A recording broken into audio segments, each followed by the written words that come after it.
안녕하세요, 주은지입니다. 네, 오늘 저는 헌법재판소 앞에 나와 있습니다. 사실 오늘 1인 시위를 하려고 나왔는데 이제 오다가 알게 됐어요. 윤석열 대통령께서 오늘 헌재에 직접 출석하셔서 이제 변론하신다는 거 이걸 알게 됐고, 그래서 헌재 쪽으로 혹시 못 갈 수도 있겠다 이제 이런 생각을 좀 하면서 나왔어요. 그리고 헌재 맞은편에 집회가 오늘은 진행된다는 거, 이 두 가지를 알고 나왔는데, 오늘은 제가 사실 맘먹고 1인 시위를 하려고 준비를 하고 나왔거든요. 그래서 이렇게 피켓도 만들었고요. 피켓도 만들었고, 이렇게 러브 액츄얼리도 아니고 제가 이렇게 스케치북에다가 저의 대통령에 대한 저의 마음을 담아서 이렇게 셀프 피켓을 오늘은 만들어 온 거예요. 그리고 일단 어떻게 될지 모르니까 현장 상황을 봐야 되니까 이제 안국역으로 이동을 했어요. 그래서 지하철역에 나가서 이제 5번 출구 쪽으로 3번 출구 쪽으로 나가기 전에 경찰분이 많이 있진 않더라고요. 그래서 이제 물어봤어요. 나갈 수 있냐니까 나갈 수 있대요. 그래서 지상으로 올라왔고, 5번 출구 쪽 나오면 그 입구가 되게 좁아요. 3번 출구 입구가 되게 좁은데 이제 일단 지나가려고 하다 보니까 붙잡으시더라고요. 그러면서 지금 어디 가냐, 그래서 이제 혼자 앞쪽으로 간다 그랬더니 뭔가 제가 1인 시위 같은 걸 할까봐 이제 그런 걸 물어보시더라고요. 그래서 오늘 제가 사실 맘먹고 나왔죠. 이게 집에 삼각대거든요.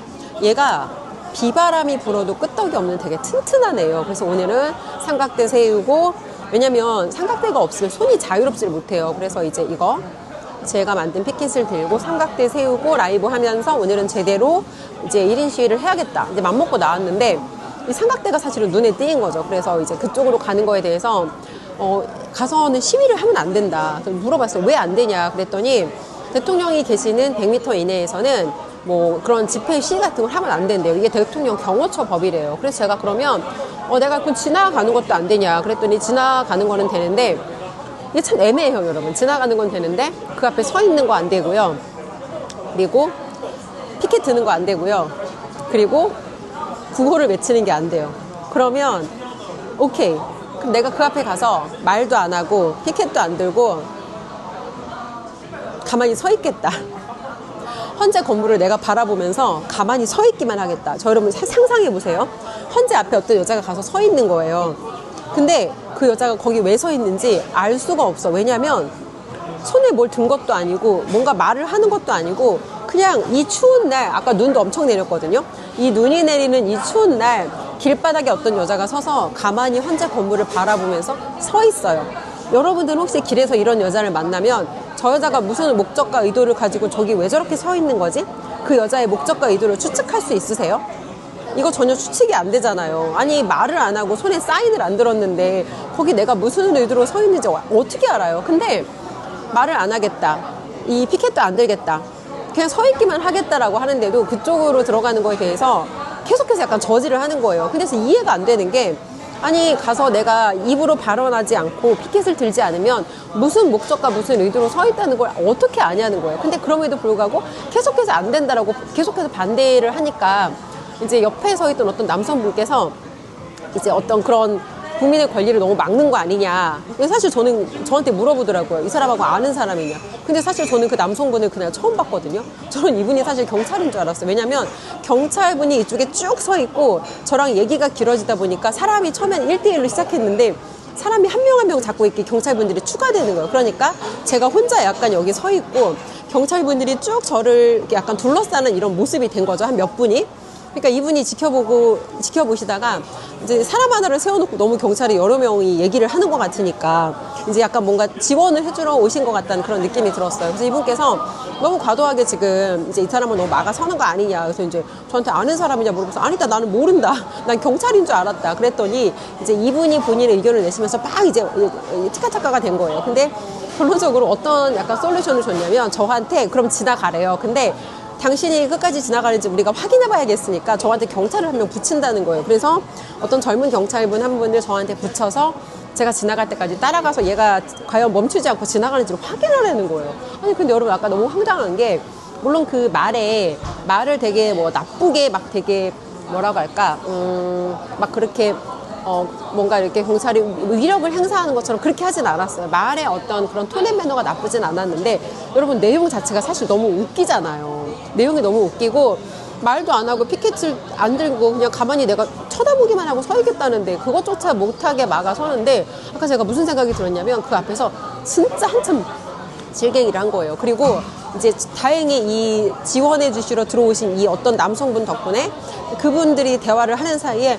일단 저는 들어가겠다. 내가 들어가서 만약에 불법적인 일을 저지르면 그때 나를 체포하면 되지 않냐. 일단 그렇게 하고 저는 그 자리를 떴어요. 그 자리를 뜨고 와서 그래도 제가 약속을 한 게 있으니까 말 안 하겠다. 피켓 안 들겠다. 근데 여러분 거기 서 있는데 어떤 느낌이 들었냐면 너무 내가 스스로가 무력하고 너무 스스로 남들이 나를 봤을 때 내가 얼마나 이상하고 멍청해 보일까. 그 앞에 서 있는데 나 아무것도 안 하고 그냥 이렇게 서 있는 거예요. 처음에 한참 그렇게 서 있었어. 근데 한참 서 있는데 이제 이런 거죠. 거기서 사람들 둘이 같이 서 있어도 안 돼. 그러니까 처음에는 그 약속한 거에 제가 너무 집중을 하다 보니까 모르겠어요. 구독자 분이신지 아니면 뭐 어떤 분이신지 모르겠는데 저를 알아보고 어떤 분들이 와서 이제 말을 거는데 처음에는 그분들이 와서 말을 거는 것도 되게 부담스러운 거예요. 왜냐면 약속한 게 있고 약속을 지키기로 했고 만약에 이 약속을 내가 안 지키면 지금 뭔가 대통령 지지하는 쪽에서 뭔가 살짝만 자기네가 만든 어떤 그 틀에서 벗어나도 굉장히 프레임 만들어서 막 극우 세력으로 몰아가고 막 이상한 막 언론 플레이를 하잖아요. 그러니까 내 어떤 행동 하나가 혹시 대통령한테 누가 되진 않을까 하는 사실은 거기에 대한 염려가 훨씬 컸던 거죠. 그래서 일단 그렇게 좀 한참을 멍청하게 서 있다가 이렇게 멍청하게 서 있을 게 아니다. 여기 내가 기왕 왔는데 뭐라도 해야겠다. 그래서 이제 라이브를 켰어요. 라이브를 켜고 차와 차 벽 사이로 이 10cm밖에 안 되는 이 틈 사이로 카메라를 켜고 이제 그 뒤를 대통령이 계시는 그 헌법재판소를 보이는 방향으로 틀고 라이브를 이제 한 2시간 넘게 진행을 했어요. 2시간 넘게 진행하면서 들어오신 분들하고 소통을 하고 했는데 오늘 제가 느낀 건 그 생각을 했어요.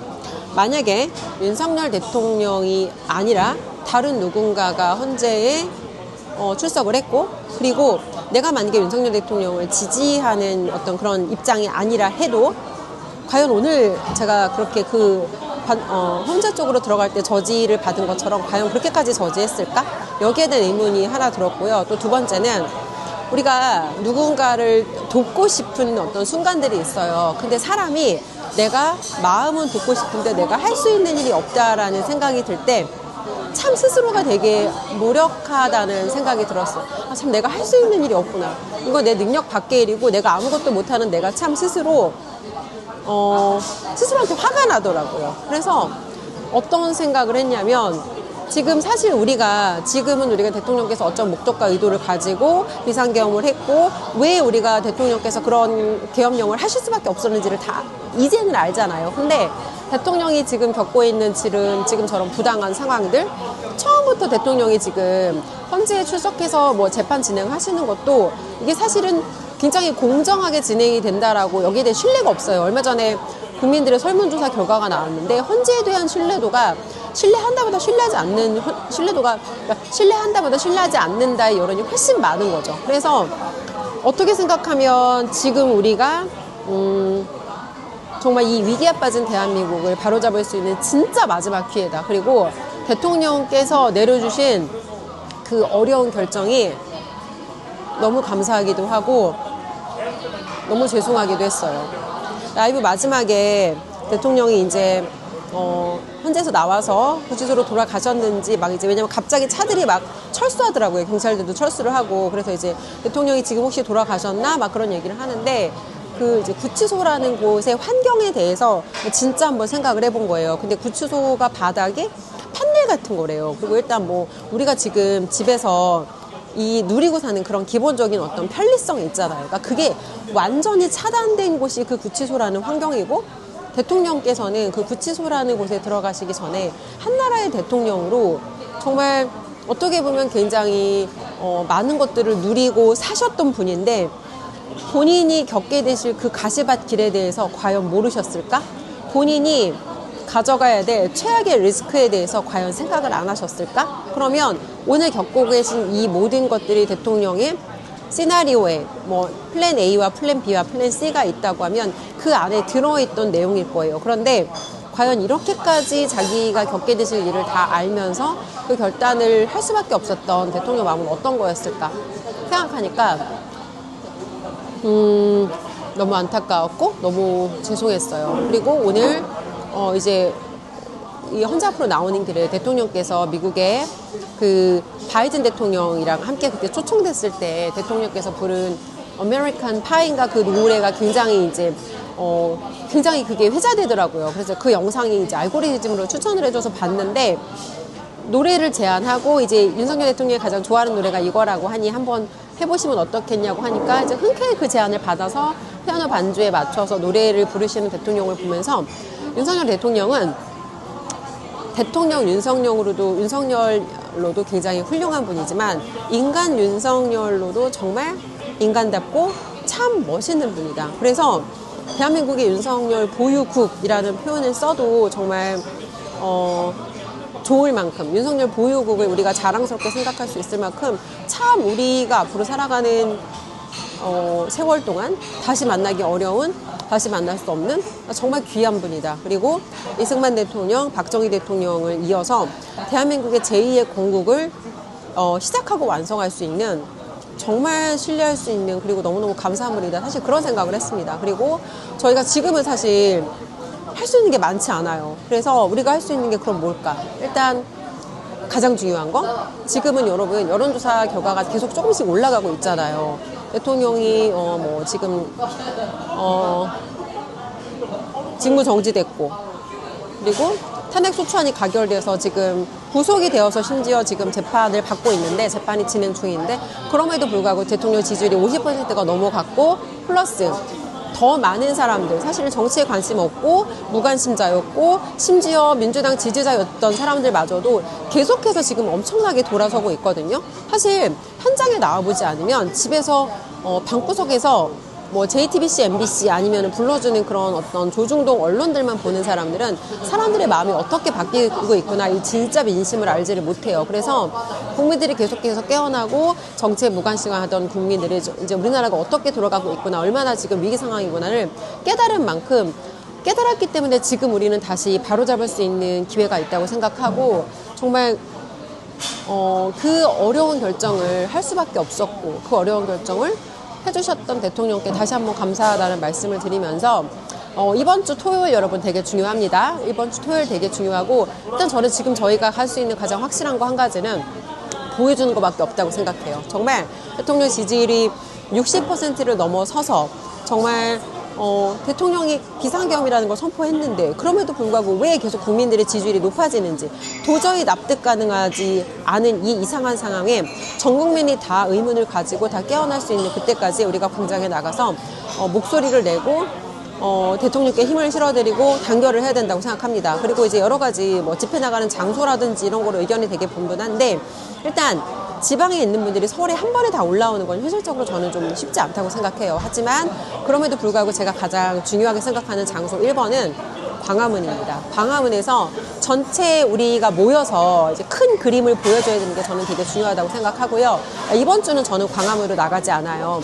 이제 저희 그 인천에서 진행되는 집회에서 스피커로 발언을 해달라는 제안이 들어와서 저는 이제 그쪽으로 오늘 나가고 오늘 아니라 이제 그쪽으로 이번 주에 나가고 하지만 저희 가족들 저를 제외하고 저의 가족들은 저는 다 광화문으로 참석을 해달라고 말씀을 드렸어요. 그리고 이제 이번 주에 전환기 선생님께서 동대구역인가요? 이제 대구에서 또 발언을 하시기 때문에 이제 그쪽으로 가시는 분들도 많고 지방에서도 뭔가 이렇게 스타트를 만들어주는 이런 모멘텀을 갖는 건 되게 좋다고 생각해요. 하지만 가장 중요한 장소는 광화문, 수도권이라든지 서울 쪽에 있는 분들은 광화문 쪽으로 가실 수 있는 분은 가시고 광화문으로 가시는 게 어려운 분들은 집 가까운 데로 가세요. 어디든 가서 우리가 목소리를 내고 또 여러분들 그 스탑 더 스틸 책이 오신 분들은 책 SNS에 올려주시고 뭐 카톡 프사라든지 전체적으로 국민들이 이 부정선거에 굉장히 관심 갖고 분노하고 있다는 거 이거 계속해서 우리가 표현을 해야 되고 왜냐면 교보문고 예스24 지금 이 정치 쪽 책이 1위 한다는 건 사실 쉬운 일이 아니거든요. 근데 정치 관련 서적이 이 부정선거를 다룬 이 책이 교보문고 예스24 둘 다 1위예요. 근데 어디서도 이걸 보고 이거를 보도해주지 않잖아요. 그럼 어떻게 해요? 우리가 우리 스스로 이거를 홍보하고 알리는 방법밖에 없죠. 그래서 할 수 있는 모든 걸 다 하고 절대 우리가 이런 때일수록 더 힘을 내야 되고 그리고 절대 분열하면 안 되고 그리고 하루에도 몇 번씩 이 안에 분열과 갈등과 이런 거를 조장하려는 사람들이 정말 많이 들어와요. 작은 어떤 사사로운 것들, 사사로운 불편함은 다 우리가 신경을 꺼야 되고요. 지금은 오직 윤석열 대통령 한 분만을 보고 우리 모두가 단결해서 가야 될 때다 라는 말씀과 함께 영상 마치도록 하겠습니다.